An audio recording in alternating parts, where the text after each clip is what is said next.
Hey, Nathan, welcome to the show. I'm so happy you're here. Thanks for having me. Why don't we start off by you just telling us a little bit about yourself? Sure. So I grew up with my parents both being teachers, and I always had the mentality that I was going to go get into college, get a real job, work for 40 years, retire, and that was going to be my life. And when I was in high school, my parents made me work these summer jobs, and I was working 40 hours a week at the Aaron's Corporation at Firestone. And I learned a ton about customer service, managing people, and sales. But I also learned how much I hated working for other people. And I really just got a glimpse into the future of what my life was going to be like after college if I didn't start my own business. Mhm. So when I got to college, I started hustling. I kind of looked at it as a ticking clock. I have 4 years to figure out how to avoid going into the real world. And I started trying different things. Textbook business, competing with the school bookstore because we all know that they rip people off. I created a little referral program.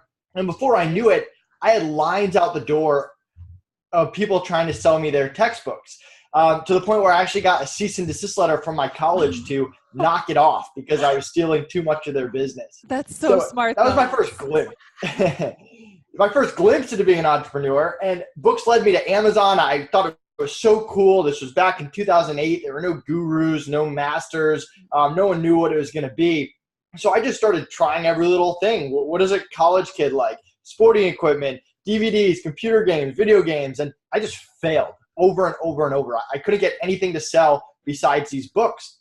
And it wasn't until I branched out of my comfort zone and found these deals on baby products that my business absolutely exploded. So if you can imagine me as a 20-year-old single college guy selling millions of dollars of baby products out of my college dorm room, that was me. That's And hilarious.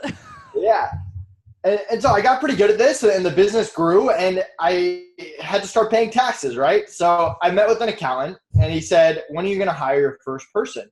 I was like, "Why would I do that? I don't want to take money out of my pocket. I don't want to teach them. They're not going to do as good of a job as me." Endless excuses. And he just laughed in my face. And he's pretty much said, "You're going to figure out this lesson on your own."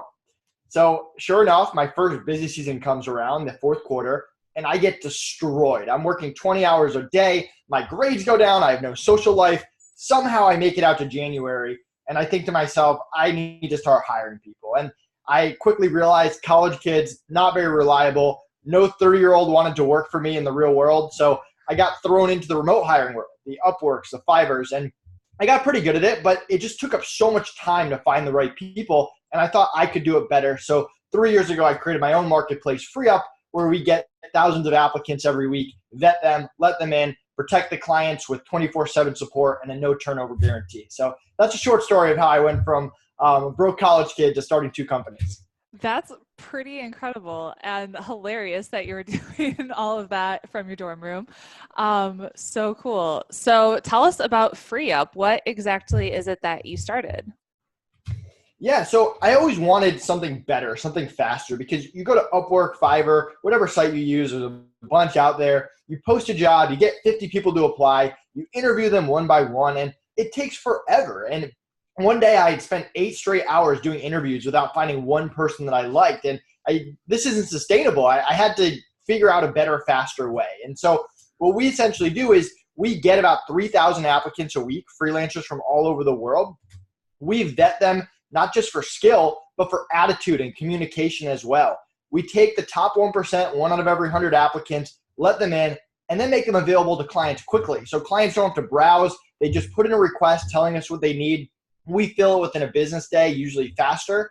On the back end, my calendar is right on the website. I'm pretty easy to contact, but I also have a team of people that monitor my Skypes, my emails, live chat on the website 24/7. So if you have even the smallest need, smallest issue, we're always there. And then I'm sure you've had someone quit on you. It's pretty frustrating. And I wanted to protect people. So people on our platform rarely quit. It is real life. It does happen. If people quit for any reason, we cover replacement costs and get you a new person right away. So that's really what we're all about: the pre-vetting, the speed, the customer service, and the protection. Okay, brilliant. Because yeah, I have hired people through Upwork and Indeed and all those places, and it does take a long time if you don't know what you're doing for sure. So I love it. That's so cool. When do you think is the right time to start hiring for your business? So what's beautiful about the gig economy is you don't have to hire someone for 40 hours a week, $100,000 a year anymore. I mean, you can hire someone for mornings from 9 to 10 a.m. I did this back in the day. How do I get my mornings back? How do I get a head start? If you don't have a budget for ongoing work, let's hire project-based. How do I hire someone to build my website, to do this graphic design project, to write this blog article? And you can always increase from there. I mean, I have a 40-person remote team, and I didn't just wake up one day and hire 40 people. I slowly built up from there. So it depends on your budget. It depends on your strategy. There's no right or wrong way to go about hiring. And sometimes you need to try it out and experiment and focus on those low risk, high reward situations to figure out what works for you and what doesn't work for you. Because what works for your business, hiring wise, doesn't necessarily work for my business. Totally. What do you think is the first thing we should try to get off of our plate, or how do we decide what we should outsource? So there's two ways to go about hiring. The first way is to create a list of everything you do on a day-to-day, week-to-week basis. The goal here is to get your time back. Figure out what processes are the easiest to do that take up the most of your time so that you can focus on sales, marketing, expansion, all the high-level stuff that entrepreneurs should be doing. So you come up with this list, you come up with processes, and you slowly chip away to how do I get more hours in my week back. The other way, and one of the best activities my business partner Connor and I did back in the day, is we sat down and we said, you're bad at this. And we wrote it down. And brutal. Brutal. It hits you to the gut, but it's such a great activity. I mean, at the end, we realized, yeah, we complement each other very well. But we also realized, hey, we have this whole list of things that we're doing every single month that we are not good at. Mm-hmm. So we hire specialists, we hire experts, we figure out how do we turn those weaknesses into strengths. And that's what smart entrepreneurs do. Mm-hmm. Awesome. What do you think are some advantages of hiring freelancers over employees?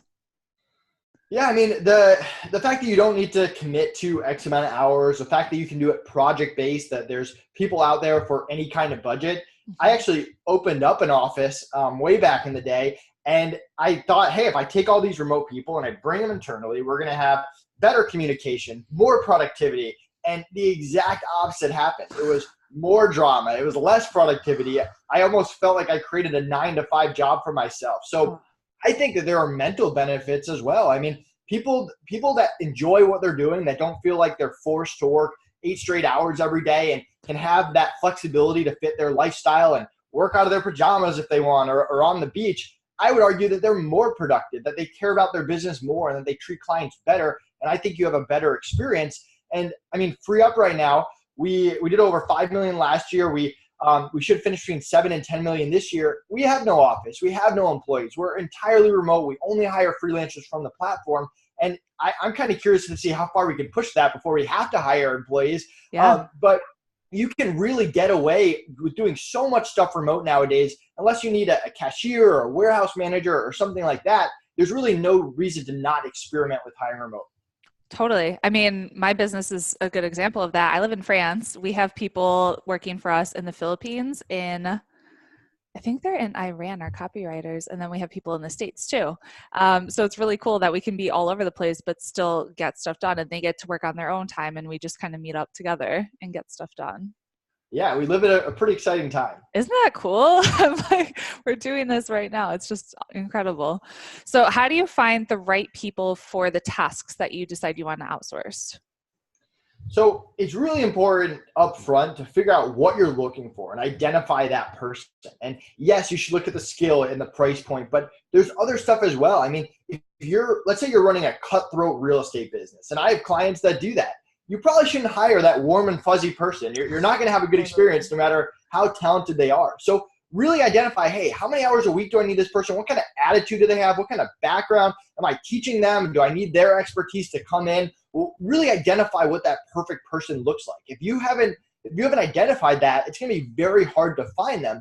And once you interview them and put them through your process, which you should always be trying to improve your interview process, set those expectations right from the beginning. Don't figure out that they're a bad hire 2 months down the line. You want to figure that out in week 1. And there's no guarantees. There are people that ace interviews that are awful hires, and vice versa. Totally. So if you let someone in, set those expectations up front. Hey, this is how we communicate. This is what success and failure looks like. These are the goals, the scopes, the milestones, all of that.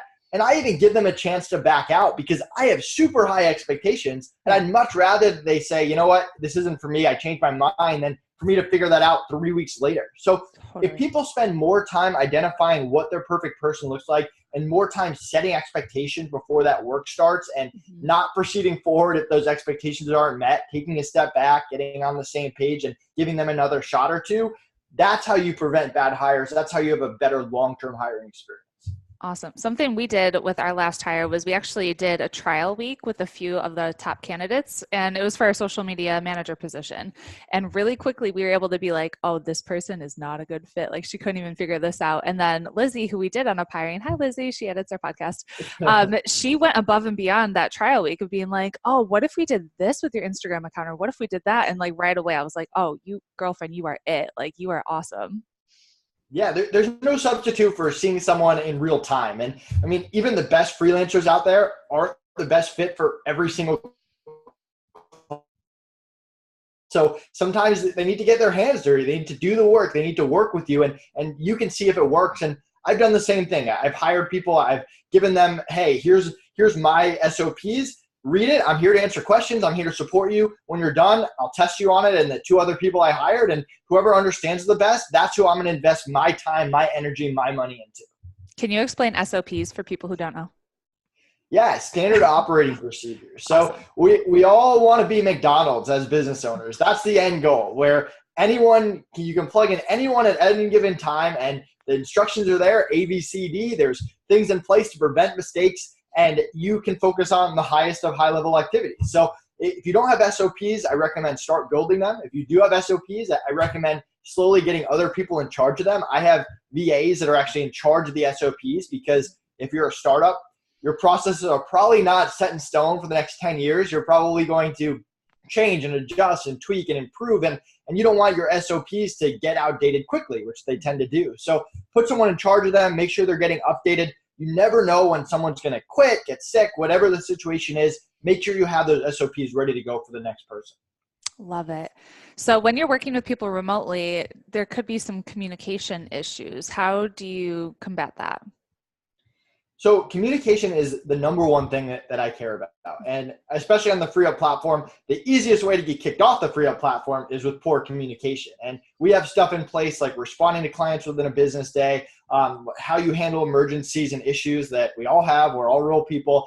And what we do is we set the expectation of high communication, and we're quick to not work with people if they don't have it. So you need to identify, hey, what communication do you like? Is it Skype? Is it Slack? Is it email? Usually you'll have a few, not just one, and make it clear, hey, if you want a fast response, use Skype, use Slack. If you want a response within one business day or X amount of time, we use email. Hey, don't contact me after 5 p.m. Here's my pet peeve. Whatever it is, really make sure people are on the same page with communication, and quickly don't work with people that can't communicate the level that you want.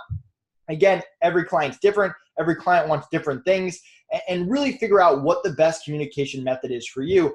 I mean, I don't use anything crazy. I use Skype. It's a free tool. I have group chats with different people. I talk to them directly. I rarely do phone calls. I like to have everything in writing so it's clear and people can go back and they can actually see, hey, if they missed a meeting, they can go back and read everything. Figure out how to have that top level communication, because poor communication kills businesses. Yep. Okay, that's good. That's good. Are the freelancers on your platform, are they in one location, or are they all over the world? Right now, not necessarily by design, but we're about 40% US, 40% Philippines, and 20%. Okay. Do you have any tips for communications with non-US based, so people that are in the Philippines? Because there's cultural barriers, right? So how would you work with that? So when I hired someone in the Philippines for the first time, I did have some communication issues. Mm-hmm. And what I did is I found the people that I was communicating with really well, and her name was Cheeks, and she's been working with me for 8 years. And I asked her, I said, hey, I've never been to the Philippines before. Can you tell me more about your culture, more about why this communication style isn't working? Can you tell me how to be more effective? Can you tell me how other clients you've worked with have had a better experience, because I'm not having a great communication experience? Talk to people from other cultures, learn about them, get involved, get invested, figure out the best strategies that work, and continue to tweak the way that you do it. I mean, there's so many things in business that you can't control. There's going to be emergencies and personal stuff and all that stuff out there. focus on what you can control. How can you become a better leader? How can you become a better business owner? How can you create better processes? How can you create better communication channels? If you focus on what you can control and continue to tweak it and eliminate the people that don't fall into the way that you want to do business, long term, you can create a really good culture of communication. Love it. So when we're just getting started out and we're ready for that first hire, should we just get one freelancer for everything, or should we try and get multiple freelancers? So back in the day when I started my Amazon business, and I was pretty stressed out, I was running this big company, and I said, you know what, I finally hired someone good. Let's just teach them to do everything. I'll sleep better at night. I taught him orders and customer service and listing, and spent about 6 months training this person. Well, I do sleep better at night. It was awesome. And at the end, I was like, all right, it's time to take my first vacation. So I go to Myrtle Beach, and on the first day of my vacation, the guy quits on me.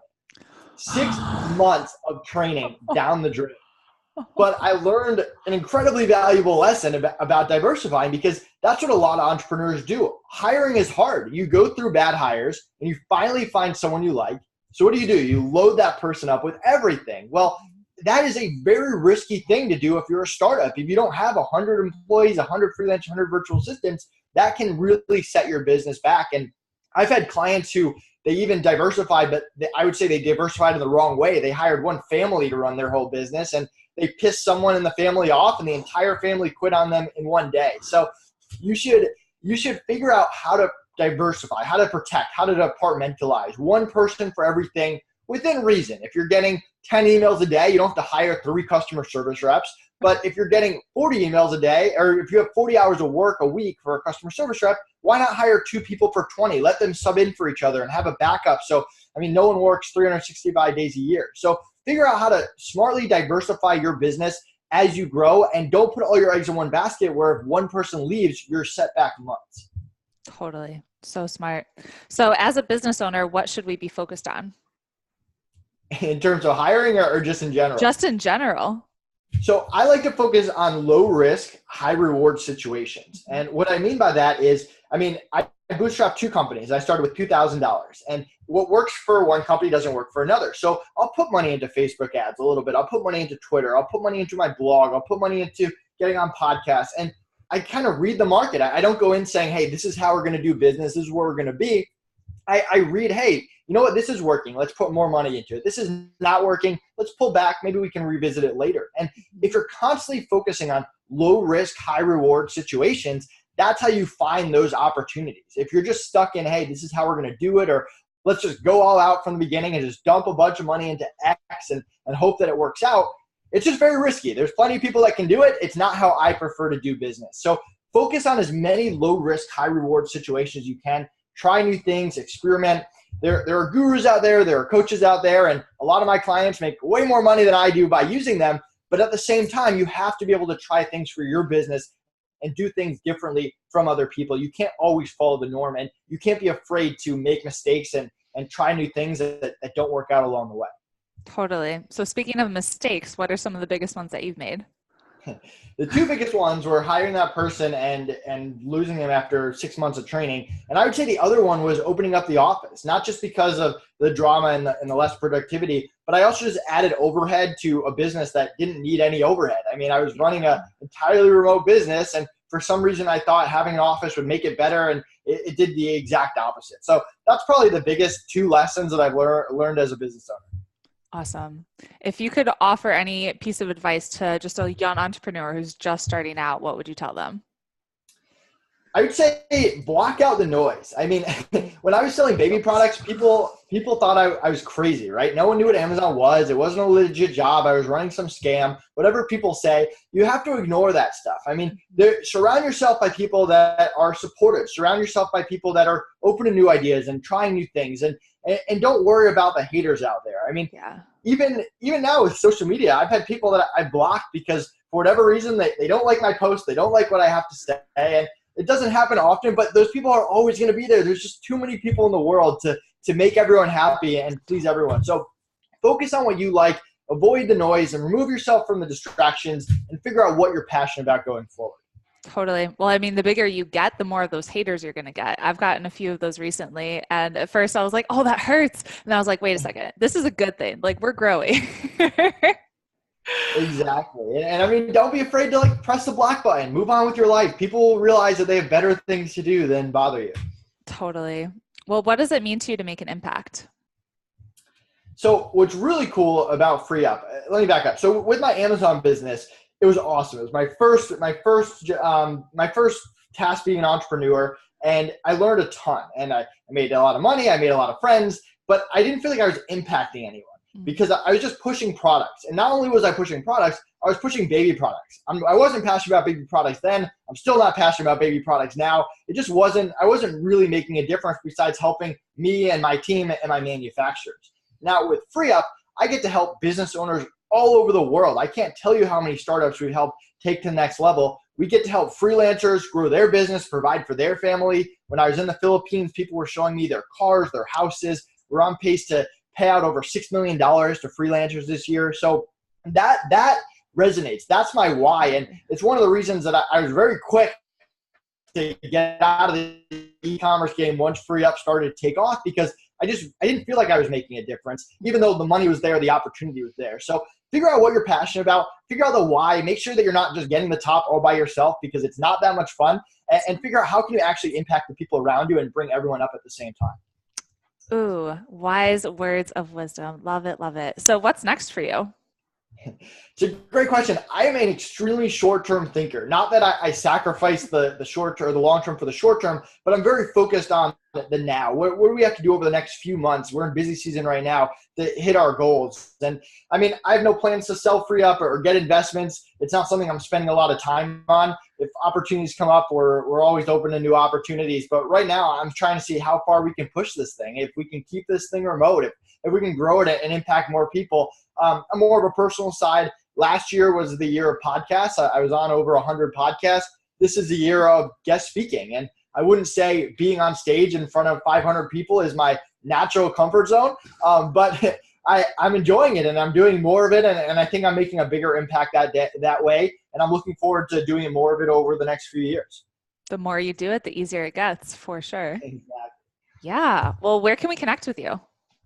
Yeah, so if you go to freeup.com with 3 E's, my calendar is right at the top. If you want to talk to me about your business, about your hiring needs, create a free account, mention this podcast for a free $25 credit to try us out. If you want more hiring content, check out the FreeUp blog and the FreeUp YouTube channel. We're constantly posting new stuff to help you, regardless of whether you use our platform or not.